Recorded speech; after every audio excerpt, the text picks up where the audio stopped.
છે જીગરભાઈ શાહ જે અશ્યોર મિનરલ વોટર તરફથી છે તેઓ પણ જોડાયા છે। જીગરભાઈ, સ્વાગત છે આપનું। પાણીને લઈને જ્યારે અત્યારે ચર્ચા ચાલી રહી છે, રાજકોટ અત્યારે ઉદાહરણરૂપ બન્યું છે અને કદાચ રાજકોટ ઉદાહરણરૂપ છે, પરંતુ બાકી બધા શહેર અને જિલ્લાએ ક્યાંક અત્યારે જાગી જવું પડશે એના ઉદાહરણ તરફી અને સમજવું પડશે કે બાકી જગ્યાએ પણ પાણીની શું આ જ પ્રકારની ગુણવત્તા આવતી હશે કે કેમ? આપનું શું માનવું છે? જી જરૂર। સૌપ્રથમ આપનો ખૂબ ખૂબ ધન્યવાદ। આપણે અમને ઇન્વાઇટ કર્યા અને આ મારો ઓપિનિયન મૂકવાની અમને મોકો આપ્યો। ઓકે, હવે પાણીની ઇન્ડસ્ટ્રી એક એવી ઇન્ડસ્ટ્રી છે, ઇનિશિયલ રિક્વાયરમેન્ટ આ હોય છે, 12 માસ આ વસ્તુની રિક્વાયરમેન્ટ હોય છે।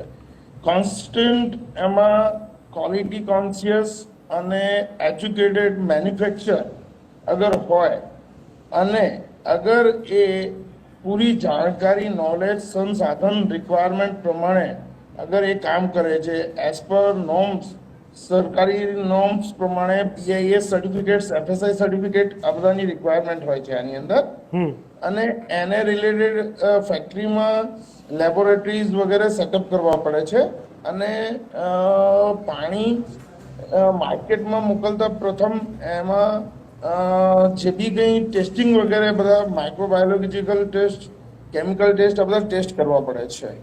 એ પછી જ હંમેશા પાણી માર્કેટમાં મોકલી શકાય છે અને એના ઉપર સેલ્ફ લાઈફ ને આ બધી જ વસ્તુઓ આપણે જાણીએ છીએ। આજે કોઈ પણ ફૂડ પ્રોડક્ટ બજારમાંથી આપણે લઈએ છીએ તો એના ઉપર મેન્યુફેક્ચરિંગ ડેટ, એની એક્સપાયરી ડેટ આ બધી જ વસ્તુઓ લખેલી હોય।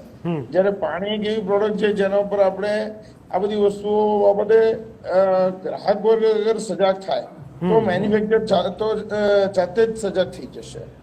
સૌપ્રથમ આપણે તમે કહ્યું એ પ્રમાણે જગની વાત કરીએ। જગ એ સદંતર નોન ISI અને અનહાઇજેનિક પ્રોડક્ટ છે। જગની અંદર જે પાણી ઉપલબ્ધ કરાવવામાં આવે છે, ઠંડુ પાણી, રાઈટ, એ ઓલવેઝ નોન ISI ફેક્ટરીઓ જ બનાવે છે અને એ બેઝિકલી અનહાઇજેનિક જ હોય છે। પણ સસ્તાની લાઈનમાં આપણે ઘણી વખતે એ બાબતે ધ્યાન નથી દેતા કે ભાઈ માર્કેટમાં સસ્તું માંગે છે એટલે મેન્યુફેક્ચર જે ડિમાન્ડ થાય છે એ પ્રમાણેની વસ્તુઓ પ્રોવાઈડ કરી દે, પણ એ નથી સમજતા કે એમણે પબ્લિકને આ વસ્તુઓ દેવાની છે। હાઇજેનિક લેવલ ઉપર એ સચોટ ઉતરવી જોઈએ, એની લેબોરેટરી પરીક્ષણ થવા જોઈએ સમય સમયે। જે ફેક્ટરીઝ ISI લઈને કામ કરી રહી છે એ ફેક્ટરીઝના ઓડિટ થતા હોય છે, ક્વોલિટી ઓડિટ થતા હોય છે, હાઇજીન ઓડિટ થતા હોય છે, BIS તરફથી ઓડિટ આવે છે, FSI તરફથી ઓડિટ આવે છે, સેલ્ફ ઓડિટ હોય છે, રિપોર્ટ્સ કરવાના હોય છે, એટલે ઘણી બધી પ્રક્રિયા હોય છે નિયમો પ્રમાણે।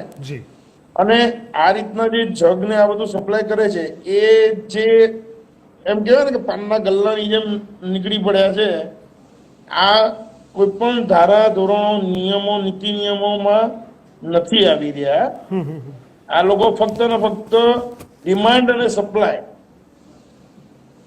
આ જ વસ્તુ ઉપર કોન્સન્ટ્રેટ કરી રહ્યા છે। ક્વોલિટી, હાઇજેન આ વસ્તુ પર કોન્સન્ટ્રેટ નથી કરી રહ્યા, એનું જ પરિણામ આજે આપણે આ જોઈ રહ્યા છીએ। બિલકુલ બિલકુલ સાચી વાત છે।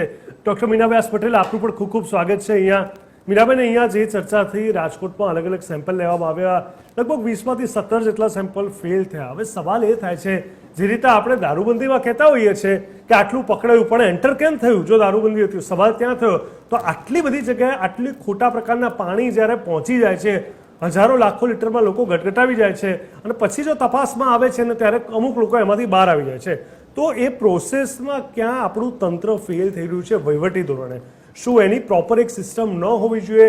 કોઈ પણ રીતે મેન્યુફેક્ચરિંગથી લઈને ડિલિવરી સુધીમાં ક્યાંય પણ ગુણવત્તાના ધોરણે કોમ્પ્રોમાઇઝ થાય? એ બી પાણી જેવી સેન્સિટિવ વસ્તુ જે સીધી રીતે હેલ્થને અફેક્ટ કરતી હોય, તો શું એના પર તમને લાગે છે કે ક્યાંક કચાશ રહી રહી છે સિસ્ટમની અંદર? જીગરભાઈ, સિસ્ટમની અંદર કચાશ અને જે રીતનું ભાઈએ વાત કરી એ મુજબની આપણે જોઈએ તો ડિમાન્ડ એન્ડ સપ્લાય। હવે લોકો પહેલાં તો ગ્રાહક જે છે એ લોકોને તો ખબર નથી હોતી, એ લોકો કંઈ ચેક કરવાના નથી. એણે મંગાવ્યું અને એને લઈ લીધું. તો આવામાં ક્યાંક ને ક્યાંક એક વસ્તુ એવી દેખાય છે કે આ તો પાણીની વાત થાય છે જીગરભાઈ. ઘણી બધી પ્રોડક્ટ એવી જે છે કે જે પ્રોડક્ટમાં ના સેમ્પલ તમે લેશો તો તમને એમાં ક્યાંક ને ક્યાંક વેરિયસ દેખાશે, ક્યાંક ને ક્યાંક તમને એમાં કચાશ દેખાશે. એને હેલ્થની આખી પૂરો નુકસાન છે આમાં. એટલે આ બધી વસ્તુઓનું ધ્યાન રાખવામાં સિસ્ટમની જે વાત કરીએ ને તો એ સિસ્ટમ ફેલ જ ગણાય. કારણ કે પાણી જેવું આરોગ્યને લગતી બાબત છે, પાણીને